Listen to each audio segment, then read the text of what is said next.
यतीमों की और गरीबों की और मजबूरों की जमीन कम पैसों में खरीदने वालों, जानते हो कि 2 लाख रुपए की उसकी जमीन है, लेकिन उसकी माँ बीमार है, उसकी बेटी बीमार है, उसको जमीन बेचकर अपनी बेटी का इलाज कराना है, इसलिए मजबूरी में वो 1.5 लाख की देगा। और हम इंतजार कर रहे हैं कि वो अपनी बेटी का या अपनी बीवी का इलाज या अपने बच्चे का इलाज कराएगा, तो 2 लाख की जमीन 1.5 में भी बेचेगा और हम 1.5 में खरीद लेंगे, जबकि हमें मालूम है कि उसकी जमीन 2 लाख की है, कीमत उसकी सही है, लेकिन मजबूरी में वो 1.5 लाख के बेच रहा है और हम 1.5 लाख की उसकी जमीन ले रहे हैं। ये भी पैसे की एक हराम किस्म है, जो तुम चाहे उसने अपनी मर्जी से क्यों न दी हो, लेकिन तुम्हें मालूम है कि उसने मजबूरी से दी है। तो आपकी ये 1.5 लाख रुपए की ली हुई 50,000 का जो चूना लगाया आपने, ये हराम कमाई होगी और इसने पूरी कीमत को हराम कर दिया है और तुम एक मजबूर की मजबूरी का फायदा उठा रहे हो। ये माफ किए जाने लायक जुर्म नहीं है। सुनो, काजी शुरैह कहते हैं तुम्हारा घोड़ा तो 500 दिरहम का है, तुम 400 क्यों मांग रहे हो? उसने कहा सुनो, 400 दिरहम की मुझे ज़रूरत है, मैंने कीमत 400 मांगी है, अगर आप 500 देना चाहें तो यह आपकी मर्जी, वरना मेरी तरफ से सिर्फ 400 फिक्स है। यही कहेगा बेचने वाला। साहब आपको अच्छा लग रहा है और 500 देना चाहते तो दे दीजिए, लेकिन हमारी तरफ से 400 है। काजी शुरैह कहते हैं मैं एक और चक्कर लगाता हूँ। उन्होंने एक और चक्कर लगा कर देखा और देखकर फिर लौट कर आते हैं और कहते हैं घोड़े वाले, तुम अपनी मजबूरी नहीं बताना चाहते हो, मत बताओ, लेकिन मैंने दोबारा तुम्हारे घोड़े को चला कर देखा तो मैं यकीन के साथ कह सकता हूं तुम्हारा घोड़ा 500 से भी ऊपर का है, ये 600 दिरहम के लायक है। घोड़ा बेचने वाला फिर कहता है काजी साहब मेरी तरफ से 400 दिरहम है, अगर आप 600 दे दें 500 दे दें तो यह आपकी मर्जी है, लेकिन मेरी तरफ से 400 दिरहम उसकी कीमत है। काजी शुरैह कहते रुको, एक और चक्कर लगाया और आकर कहते हैं कि तुम्हारे घोड़े में कोई कमी नहीं है, ये घोड़े की कीमत तो 700 दिरहम भी तुम बताओ तो मुनासिब है। उसने कहा 400 मेरी तरफ से, ऊपर आप अगर जो दे देंगे वो बखुशी मैं कबूल कर लूँगा। काजी शुरैह एक और चक्कर लगाते हैं और चक्कर लगाने के बाद आते हैं और अपने पॉकेट से 800 दिरहम निकाल कर देते हैं और कहते हैं तुम्हारा घोड़ा 800 के लायक है, ये पकड़िए कीमत। अब तुम किसी मजबूरी में अगर 400 का बेच रहे हो तो ये तुम्हारी मजबूरी हो सकती है, लेकिन मैं तुम्हारी मजबूरी का नाजायज़ फ़ायदा नहीं उठाऊंगा। मैंने जो मुनासिब समझा और तुम्हारे घोड़े की जो कीमत होती है वो मैंने अपने हिसाब से बिल्कुल जायज़ दी है, ये 800 दिरहम के लायक तुम्हारा घोड़ा है। काजी शुरैह ने 800 दे दिए, मांगे 400 दे दिए 800 और साथ में क्या कहा, मैं तुम्हारी मजबूरी का फायदा नहीं उठाता हूं, इसलिए मैंने 800 दे दिए हैं, जिस लायक है तुम्हारा घोड़ा। आए बबुला बोना के लोगों, अहमदाबाद वालों, कटियार के लोगों, कभी तुमने किसी मजबूर की मजबूरी को समझते हुए कभी 2 लाख की जमीन को 2.25 लाख भी देने की कोशिश की है? कभी किसी गरीब की 2 लाख की जमीन को 2.5 लाख में भी खरीदा है, ये सोचकर कि चलो वो अपनी बेटी का इलाज करा लेगा, चलो उसकी माँ को कैंसर है वो अपनी माँ का इलाज करा लेगा, हमारी जमीन पड़ी रहेगी, 2 की जगह 2.5 में हम बेच ले रहे हैं, 2-3 साल में उसकी कीमत बढ़ जाएगी, हम तो फिर कमा लेंगे। क्या कभी हमने किसी मजबूर की मजबूरी का फायदा को देखते हुए उसकी 2 लाख की जमीन को 2.5 लाख में लेने की कोशिश की है? नहीं, 2 की जमीन को 1.5 में तो लेने वाले इस महफिल में भी हजारों मिल जाएंगे, सैकड़ों मिल जाएंगे, बहुत मिल जाएंगे, लेकिन 2 लाख की जमीन को 2.5 लाख में लेने वाला एक भी नहीं मिलेगा। अगर उठवाया जाए तो एक भी नहीं मिलेगा। मेरे भाइयों, इस्लाम ये कहता है किसी की मजबूरी का नाजायज़ फ़ायदा न उठाओ। ये एक मुसलमान का दूसरे मुसलमान के साथ ये हमदर्दी होनी चाहिए। चोरी, डकैती, ये सारी चीजें हराम माल की किस्म है। इसी तरीके से किसी मुसलमान को सूद पर रुपया देना, साहब तुम्हें मजबूरी, हाँ 1,00,000 रुपए दे दो, मेरी बेटी की शादी है, हम 1 साल में लौटा देंगे। 1 साल में लौटाओगे तो 1,25,000 लूँगा। कहा ठीक है दूंगा। 1,10,000 दूँ, ठीक है दूंगा। ये भी हराम माल की एक किस्म है। किसी को हम मदद तो कर रहे हैं, कर्ज तो दे रहे हैं, लेकिन शर्त ये लगा रहे हैं कि 1,00,000 रुपए की जगह पर हम 1 साल के बाद तुमसे 1,40,000 लेंगे, 1,20,000 लेंगे, बढ़ के लेंगे, क्योंकि हमारा पैसा जा रहा है। अगर हमारे पास होता तो 1 साल में हम कितना कमाते, लिहाजा हम 20,000 तुमसे ज़्यादा लेंगे। और आपकी मजबूरी है, आपने ले लिया और उसने 1,00,000 की जगह 1,20,000 तय कर दिया। जानते हो ये ज़्यादा रकम क्या क्या कहलाती है? सूद। या अय्युहल्लज़ीना आमनू ला ताकुलुर रिबा ज़आफ़न मुज़ाफ़तन।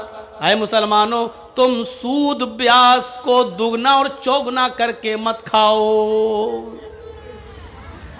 सुनिए, जिसने 1,00,000 रुपया दिया, बदले में 5 महीने 6 महीने के बाद 1 साल के बाद 1,10,000 1,20,000 लिया, उसने कितना बड़ा जुर्म किया है।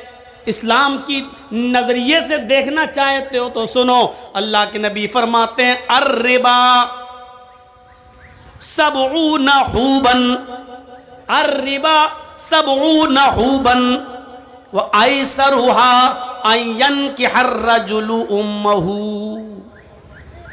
1,00,000 देकर 1,10,000 लेने वालों सुनो, 1,00,000 देकर 1,20,000 लेने वालों सुनो, अपने मुसलमान भाई का नाजायज फायदा उठाने वालों सुनो।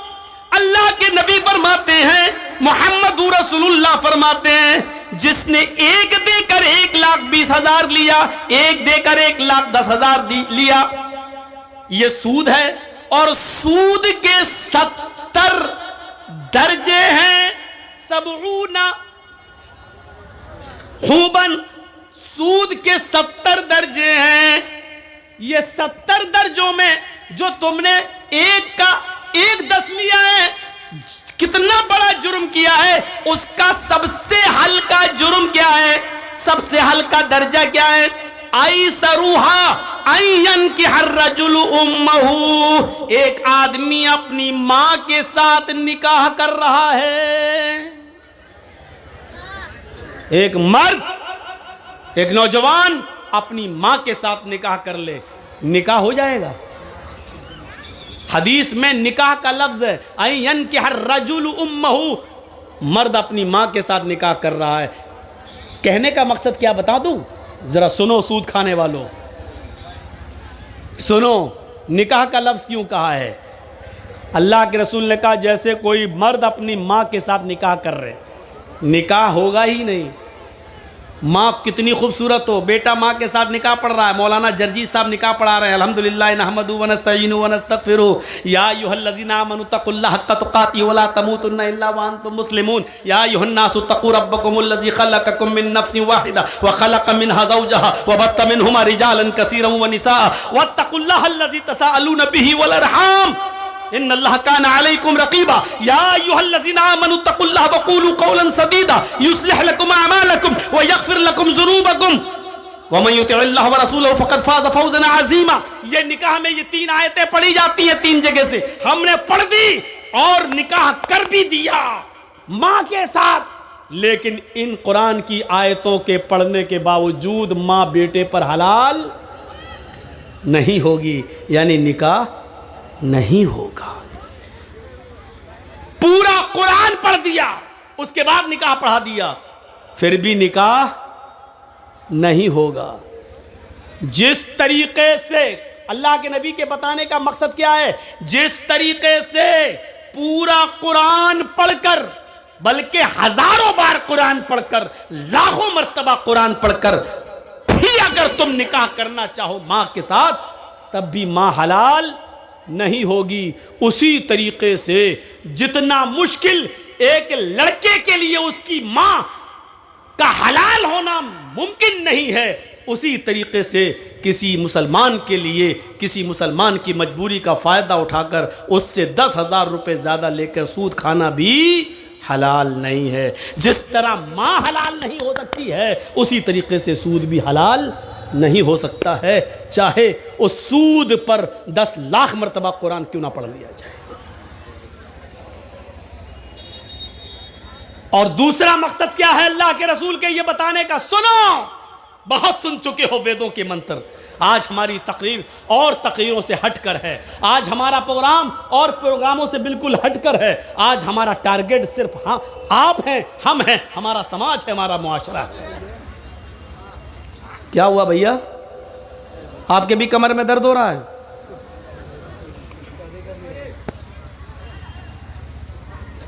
फोन आ गया किसी का? रात में 2 बजे किसका फोन आ सकता है भाई? अब हंस रहे हैं। आज के इस जलसे में कितने लोग फ़ोन पे बात करके आए होंगे, आ रही हो, फलां दुकान पे फलां जगह मिलेंगे। क्योंकि आज के दिन लड़कियों को माँ बाप इजाज़त दे देते हैं, जा रही जलसे में, हाँ ठीक है जाओ, अच्छे काम के लिए जाए। बाप बेचारा खुश है जलसे में, जाके देखो, मुआयना करके देखो, ऐसा लगेगा जैसे एक कुतिया के पीछे 10-10 कुत्ते लगे होंगे। घूम के देखो, मुआयना करके देखो। ये मिसाल मैं हर जगह दे रहा हूँ, कल भी दी थी, परसों भी दी, आज भी दे रहा हूँ, और इसको कल भी दूंगा। जहाँ जहाँ देखूंगा हालात वहाँ दूंगा। हालात है ये जलसों में, जब लड़के और लड़कियों का ये हाल हो तो और क्या। दूसरा नजरिया देखिए, पहली बात, जिस तरह माँ के साथ चाहे कितनी मर्तबा निकाह किया जाए माँ हलाल नहीं हो सकती, उसी तरह सूद भी हलाल नहीं हो सकता। दूसरा मकसद, दूसरा बताने का मकसद क्या अल्लाह के रसूल का, जिस तरह कोई लड़का अपनी माँ के साथ निकाह करके अपनी माँ को रख ले और माँ को के साथ हम बिस्तरी करे तो पूरा समाज उसको कितनी बुरी नजर से देखता है कि देखो अपनी माँ को रखे हुए हैं, देखो अपनी माँ के साथ शादी कर ली। समाज इसको बर्दाश्त नहीं करेगा कि कोई शख्स अपनी माँ के साथ निकाह करके अपनी माँ को अपनी बीवी बनाकर रखे। तो समाज जिस तरह इस आदमी से नफरत करता है कि जो अपनी माँ को रखे हुए हो, इसी तरह समाज और गांव को चाहिए, मुआशरे को चाहिए कि सूद खाने वाले को इसी नफरत की नज़र से देखे, इससे भी बुरी नज़र से देखे, क्योंकि ये तो सबसे हल्का दर्जा है। 69 दर्जे इससे भी ऊपर हैं सूद के और ब्याज खाने वाले के, ये तो हल्का दर्जा है। 70 दर्जे हैं, ये हल्का है, तो इससे 70 गुना ज़्यादा बुरा उस आदमी को समझा जाए जो सूद खाता है। अब सोचो, सूद खाने वाले का हमारे मुआशरे में सोशल बाइकाट होना चाहिए। ना इसकी लड़की लेना चाहिए, ना इसको लड़की देना चाहिए, ना इसकी शादी में बैठना चाहिए, ना इसको शादी में बुलाना चाहिए, ना इसके खुशी में शामिल होना चाहिए, ना इसके मौत मिट्टी में शामिल होना चाहिए। इसका सोशल बाइकाट होना चाहिए। इसका बाइकाट नहीं हो रहा है, इसको आज रोजगार समझा जा रहा है, ये तो रोजी रोटी कमाने का जरिया है, वो कर रहा है वो धंधा। अभी इस गांव का कोई लड़का किसी लड़की को लेके भाग जाए, 2 दिन बाद पंचायत बैठ जाएगी समाज की, है कैसे भागा, उस लड़की की जिंदगी बर्बाद हो गई है, चलो या तो 2 लाख जुर्माना दो या उस लड़की के साथ निकाह करो। अभी पंचायत बैठ जाएगी, सजा मुतय्यन कर दी जाएगी उसकी, या तो शादी करो उस लड़की के साथ क्योंकि तू लेके भागा है, या फिर तू 2 लाख रुपए जुर्माना दे क्योंकि लड़की की जिंदगी बर्बाद हो गई। अब उससे कौन शादी करेगा? ये पंचायत फैसला करेगी, ये गांव का समाज फैसला करेगा। गांव के समाजियों, गांव की पंचायत में बैठने वालों, एक शख्स जब नमाज छोड़ता है तो उसकी पंचायत क्यों नहीं बैठती है? एक शख्स सूद खा रहा है, आपके गांव में 1 लाख देता है और 1,25,000 लेता है, उसके खिलाफ आप पंचायत क्यों नहीं बिठाते हैं? एक्शन क्यों नहीं लेते हैं? ये आदमी तो इतना बुरा है, सूद खाने वाला, इतना बुरा तो वो शख्स भी नहीं है जो अपनी मां के साथ जिना कर रहा है। जब उससे भी गंदा सूद खाने वाला है तो आप ऐसे आदमी को समाज में बर्दाश्त कैसे कर रहे हैं और आपके समाज में यह आदमी रह कैसे रहा है? मत कहो मौलाना गांव का मुखिया ही ऐसा है। अरे हो मुखिया हो, सरपंच हो, एमएलए हो, एमपी हो, मौलवी जर्जीस के जूते की बूट के नीचे नहीं समझता, कुरान और हदीस के आगे कोई अहमियत नहीं है इनकी। जर्जीस भी सूद खाएगा तो उस ये हदीस उसके ऊपर भी लागू होगी। कुरान और हदीस किसी को नहीं छोड़ता है। साहब मुअज़्ज़ज़ आदमी हैं, ऐसा मत बोलिए। मैं किसी का नाम थोड़ी ले रहा हूं, मैं किसी का नाम नहीं ले रहा हूं, जो भी इसमें इन्वॉल्व है बुरा है।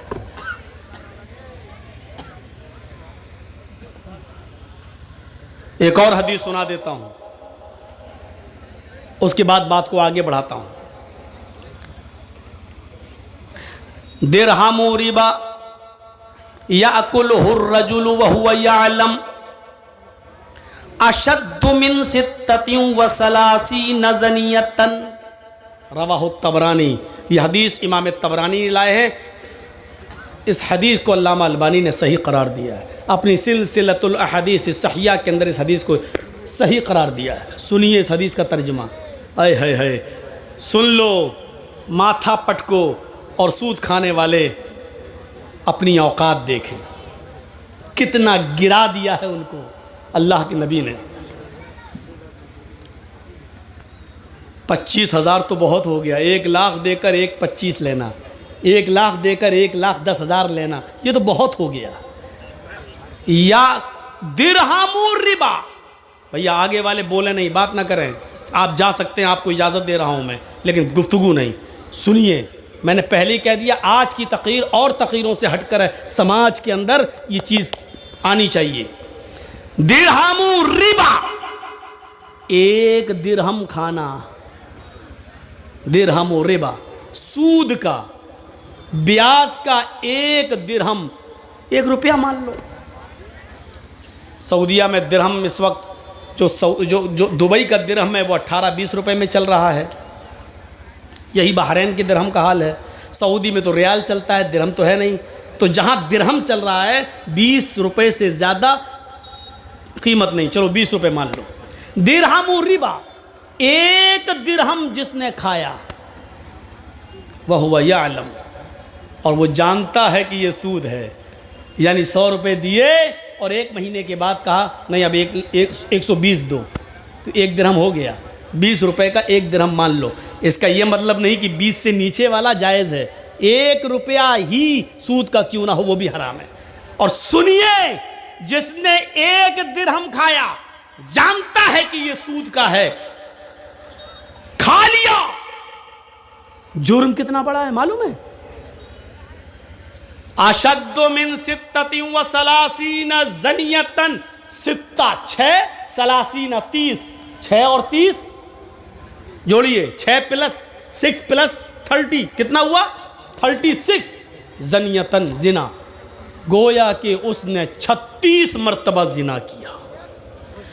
1 रुपया जिसने सूद का खाया जानते हुए कि ये सूद है, ये 1 दिरहम 36 मरतबा जिना से भी ज़्यादा सख्त है। 36 मरतबा जिना करना आसान है, लेकिन सूद का 1 दिरहम 36 मरतबा जिना करने से भी संगीन जुर्म है। क्या रह गया? समाज में कोई लड़का किसी लड़की के साथ 1 बार जिना कर ले और पकड़ा जाए तो समाज में नाक कट जाती है, वो लड़की बैठी रहती है, कहीं उसका निकाह नहीं होता है, अरे वो फलां के साथ अरे गलत काम हो चुका है। सोचो 36 मरतबा, और इसको भी कहा कि यह आसान है, सूद का 1 रुपया 36 मरतबा भी जिना से ज़्यादा सख्त है। क्या गुजर रही होगी आज की मेरी तकरीर उन लोगों के ऊपर जो सूद खाते हैं, अल्लाह की कसम एक एक लफ्ज़ उनके ऊपर हथौड़ा बन के बरस रहा होगा। इसीलिए कहते मंत्र सुनाओ, मंत्रों में ये सब आता नहीं है ना, ये सुनना पड़ेगा तुम्हें नहीं, तुम्हारे बाप को भी सुनना पड़ेगा। जब तक मैं इस कुर्सी पर हूं सुनना पड़ेगा, बाद में हमें सुना देना जितनी गालियां देना हो, क्योंकि ये पावर मुझे मोहम्मद रसूलुल्लाह की तरफ से मिला है। जब तक मैं इस कुर्सी पे हूं सुनना पड़ेगा। ये है सूद और ब्याज की हैसियत, हकीकत नहीं। अब आपका एक सवाल होगा कि मौलाना साहब बैंकों में हम जो पैसा रखते हैं, आप सोचिए, एक और मसला हल कर दूं, जो लोग बैंक में नौकरी करते हैं अब उनके बारे में पूछो कि मौलाना साहब वो नमाज़ पढ़ते हैं, उनकी नमाज होगी या नहीं होगी? वो कुर्बानी करते हैं, उनकी कुर्बानी होगी कि नहीं होगी? क्लियर कर दूं, नहीं होगी। क्यों? क्योंकि कोई बैंक ऐसा नहीं है जहां सूद का कारोबार लिखा ना जाता हो, दर्ज ना होता हो। स्टेट बैंक ले लो, ICICI बैंक ले लो, ग्रामीण बैंक ले लो, रिजर्व बैंक, कोई भी बैंक हो, आप उसमें नौकरी कर रहे हैं, आप खाते नहीं हैं, आपके अकाउंट में पैसा जमा है, आप उतना ही निकालते हैं जितना आपका है, सूद बढ़ता आप छोड़ देते हैं, आप नहीं खा रहे हैं, ठीक है, अच्छी बात है, बहुत अच्छा है। लेकिन सिर्फ खाना ही नहीं है, अल्लाह के नबी ने फरमाया लानतुल्लाहि अला आकिलिर रिबा व मुकिलहु व कातिबहु व शाहिदही व क़ालहुम सवाउन। अल्लाह के नबी की यह हदीस है। अल्लाह के नबी सल्लल्लाहु अलैहि वसल्लम ने फरमाया अल्लाह की लानत हो सूद खाने वाले पर। सुनिए, अल्लाह की लानत हो सूद खाने वाले पर। डेढ़ फुटिया ने तो आपको हंसाया है, हम यहाँ कुरान सुना रहे हैं, हदीस सुना रहे हैं।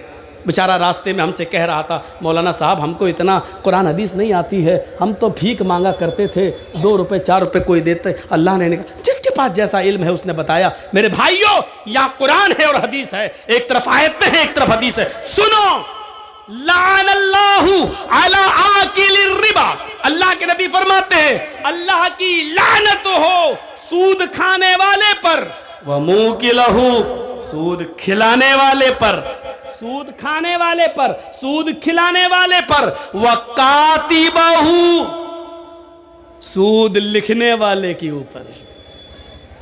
जर्जी साहब सूद खाते नहीं हैं, किसी को 1 लाख दे के 10 भी नहीं ले रहे हैं। बैंक में मेरा भी पैसा 1 लाख जमा है, 1 साल के बाद निकालना है तो 1 ही लाख निकालना है, जो बढ़ गया ब्याज वो हम नहीं ले रहे हैं। नहीं साहब, ब्याज हम नहीं खाएंगे, लेकिन हम बैंक में नौकरी कर रहे हैं। आपका 1 लाख का 1,03,000 हो गया, हम लिख तो रहे हैं, हम चढ़ा तो रहे हैं कि 1,03,000, आपका बढ़ गया, लिख तो रहे हैं हम 1,03,000। ये लिखने पर भी लानत। और क्या कहा? वह शाहिदही, गवाही देने वाला, सूद लेने वाले की भी गवाही, सूद देने वाले। हाँ, मेरे सामने इसने दिया था, हाँ मेरे सामने इसने लिया था, इन दोनों गवाहों पर भी लानत। और क्या कहा अल्लाह के रसूल ने? वक़ालहुम सवाउन, ये सब बराबर हैं, खाओ या ना खाओ, लिख रहे हो खाने वाले के बराबर हो, उस पर भी लानत। अब ये बताइए कि आप बैंक से अपना ही 1 लाख रुपए निकाल के लाए हो, 10,000 का बकरा लेके कुर्बानी कर रहे हो, लेकिन सूदी कारोबार लिखते तो हो, काम है,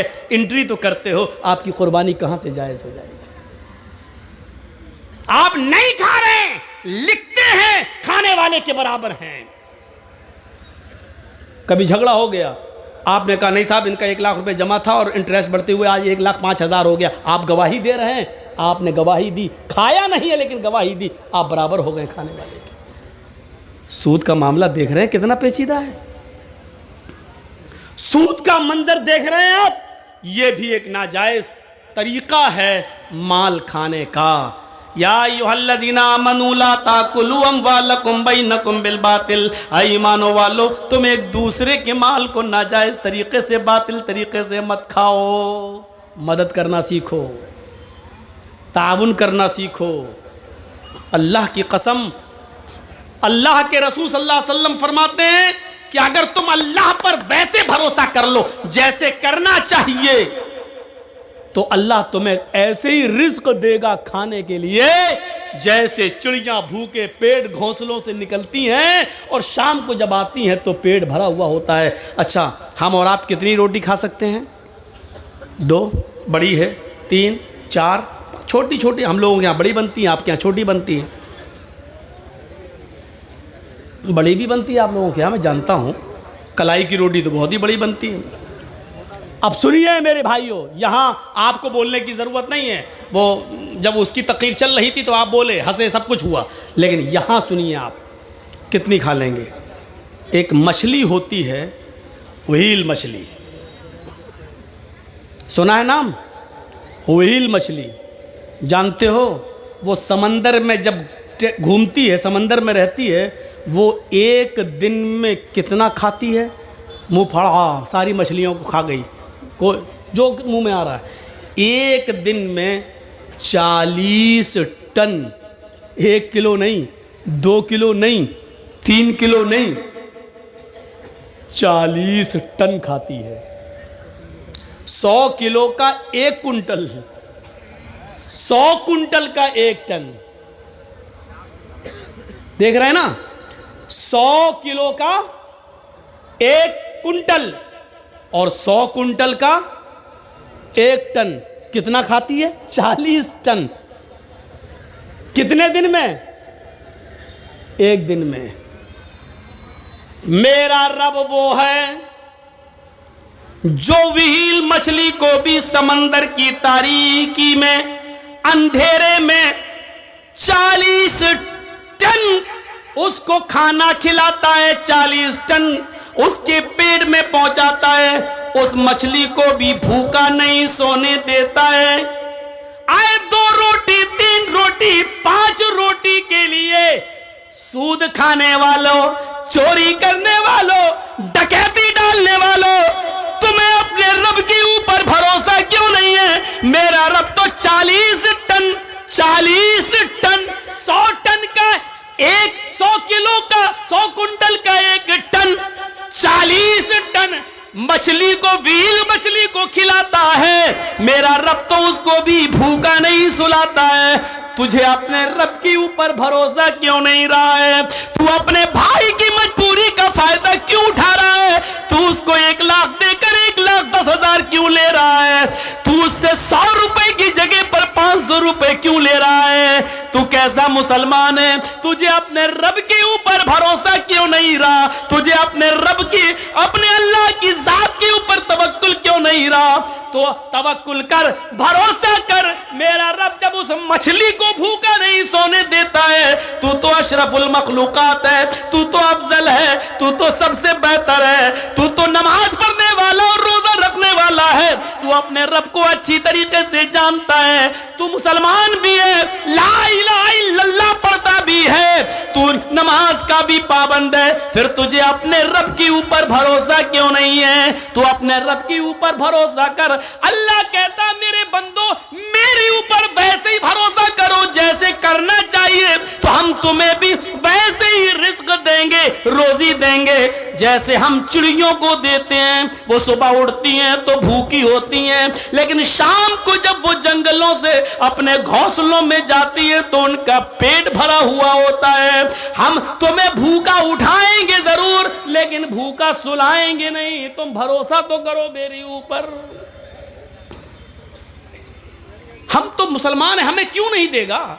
हमारा रब तो वो है, हमारा परवरदिगार तो वो है जो काली रात में, काले जंगल में, काले पहाड़ पर काले रंग की जब चींटी चलती है तो इतनी बुलंदी से वो उस चींटी को भी देखता है। उसके जब पैर के रखने की जो आहट होती है, हमारा रब उस आहट को भी सुन लेता है, उसको भी ग़िज़ा देता है। अल्लाह ने उसको पेट दिया है तो ऐसी नाक भी दी है उस मामूली चींटी को कि हम अपने बगल की, अपने हाथ की चीज को नहीं सूंघ पाएंगे, लेकिन उस चींटी को देखो, उसकी ग़िज़ा 1 मंजिल की दूरी पर रखी है, 2 मंजिल पर रखी हुई है, लेकिन उसकी नाक में अल्लाह ने इतनी स्पिरिट दे दी, इतनी स्ट्रांग बना दी, खुशबू सूंघने की उसको ऐसी शक्ति दे दी कि वो अपना रोजी रिस्क तलाश करने के लिए 2 मंजिल पर चली जाती है। मेरा रब उस चींटी को भी हौसला देता है,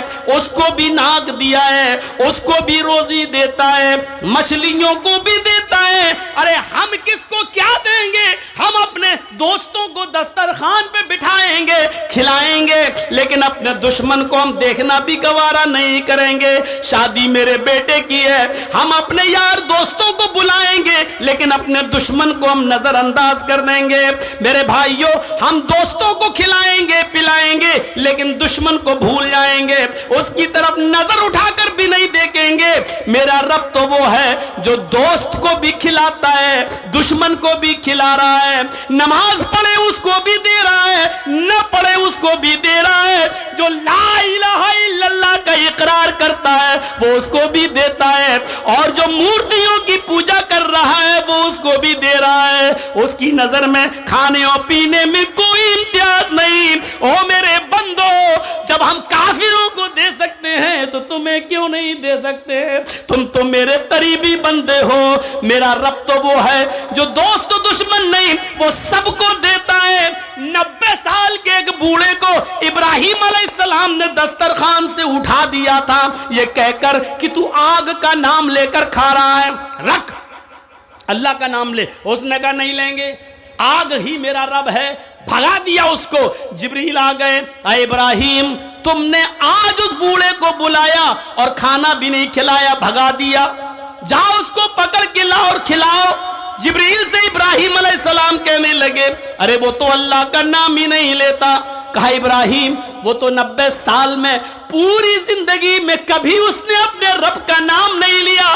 तुम्हारे दस्तरखान पर तो उसने आज अल्लाह का इनकार कर दिया, लेकिन वो तो 90 साल से नाम नहीं लेता। लेकिन तुम्हारा रब 90 साल से उस बूढ़े को खिलाता रहा, उस बूढ़े को पिलाता रहा, उस बूढ़े को रोजी रोटी देता रहा। फिर तुम उस बूढ़े को दस्तरखान से कैसे भगा सकते हो? तुम्हारे रब की रहमत को ये गवारा नहीं है। जाओ बुला कर लाओ, पकड़ के लाओ। बुला के लाया, इब्राहिम अलैहिस्सलाम लाए और उस बूढ़े को खिलाया। कहा लो खाओ। कहा अब क्या हुआ? मैं अल्लाह का नाम नहीं लूंगा। कहा मत लो, मैं आग का नाम लूंगा। लो। अरे अब क्या हुआ? अचानक कैसे बदल गए? फरमाया मेरे रब की रहमत को गवारा नहीं हुआ कि कोई भूखा दस्तरखान से उठ जाए। मेरे रब ने कहा वो तो 90 साल से मेरा नाम नहीं ले रहा है, फिर भी हमने उसको खिलाया पिलाया है। फिर तुम कैसे उठा सकते हो? जब अल्लाह को एतराज नहीं तो तुम्हें कैसी ऑब्जेक्शन, तुम्हें कैसा एतराज? उस बूढ़े ने कहा आपका रब इतना मेहरबान है, फिर मुझे उस रब से जोड़ दो जिसकी रहमत का ये हाल है। मेरे भाइयों, वो बूढ़ा पहले इब्राहिम अलैहिस्सलाम से जुड़ता है, अपने रब से जुड़ता है, उसके बाद खाना खाता है, अल्लाह का नाम लेता है और खाना शुरू कर देता है। मेरे भाइयों, ये रब है जो गैरों को भी खिला रहा है, अपने दुश्मनों को भी खिला रहा है, नाफरमानों को भी खिला रहा है। जब वो खिलाने पिलाने वाला है तो हमें रोजी रोटी की इतनी फिक्र क्यों हो रही? होनी चाहिए, लेकिन इतनी फिक्र नहीं। जब 40 टन गोश्त खाने वाली मछली को खिला रहा है वो, तो हमें 2-4 रोटी के लिए इतनी फिक्र क्यों? इतना उतार चढ़ाव है। क्या होगा? कल कहाँ से खाना आएगा? 1 महीने बाद हम रिटायर हो जाएंगे सरकारी नौकरी से, फिर हमारे बच्चों को कौन देखेगा? हमारी 4 बेटियां हैं, हमारी बेटियों की शादी कैसे होगी? इनके लिए जहेज का इंतजाम। अरे मुआशरे में, समाज के लोगों, जहेज की लानत को खत्म करो। अगर इसको आपने खत्म कर दिया तो बहुत बड़ा एक जिहाद आप जीत जाओगे।